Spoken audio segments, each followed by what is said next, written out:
ازيكم عاملين ايه؟ النهاردة ان شاء الله هنعمل كوستر ببواقي القماش. هنحتاج 9 دواير من دول. الدواير دي عملتها بالخيط. هنشوف دلوقتي هي بتتعمل ازاي بطريقة سهلة.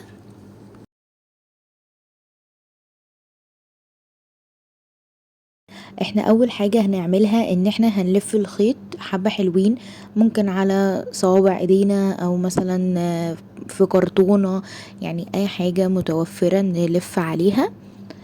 وبعدين هنقطع يعني اخر حتة خلاص من بكرة الخيط يعني.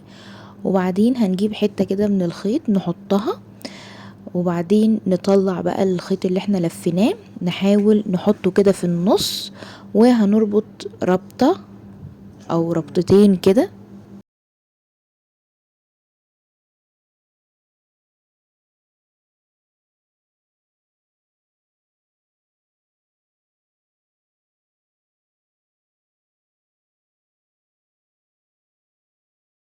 انا بحب اربط ربطة من قدام وربطة من ورا، وبعدين هنقطع كده كل الدواير ديت، هنفتحها بالمقص. وبعدين هنقعد بقى نقصقص نقصقص نقصقص لحد ما تحسوا ان تمام كده حلو. يعني مظبوطة كده يعني.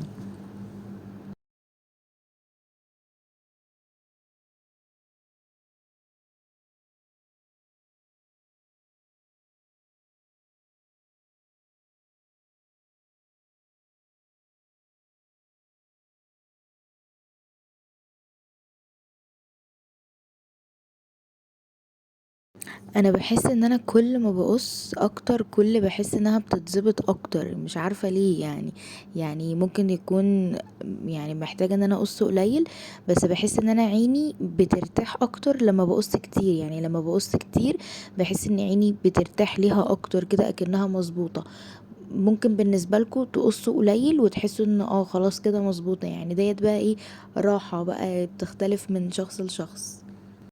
هي بقى الدواير المفروض كده ان هي تتحط جنب بعض، وممكن نخيطها بالخيط، ممكن نلزقها بمسدس شمع، يعني اللي متوفر. انا عامه لزقتها بمسدس شمع.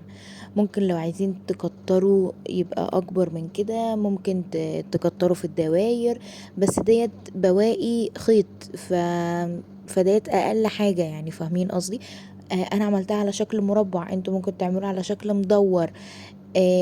في ناس بتعملها اكنها سجادة، يعني بتعمل من دي كتير جدا جدا جدا ويربطوها في بعض او يلزقوها في بعض وتتعمل على شكل سجادة. بس السجادة بقى بيبقى في كده حاجة مختلفة زيادة. عشان تبقى ناشفة من تحت بيبقى في حاجة كده مخرمة، بيجيبوها بيلزقوا عليها عشان تبقى السجادة ماسكة من تحت كويس او ناشفة يعني من تحت. انتوا لو الظهر مش عاجبكم ممكن من ورا تلزقوا اي ورق او كده، بس انا يعني بوريكم مثال، بس مش ورق عادي كده زي اللي انا وريته لكم في الفيديو. لا، اي ورق، يعني المقصود المقصود ان اي ورق يعني ورق كرافت، ورق قوي كده يعني.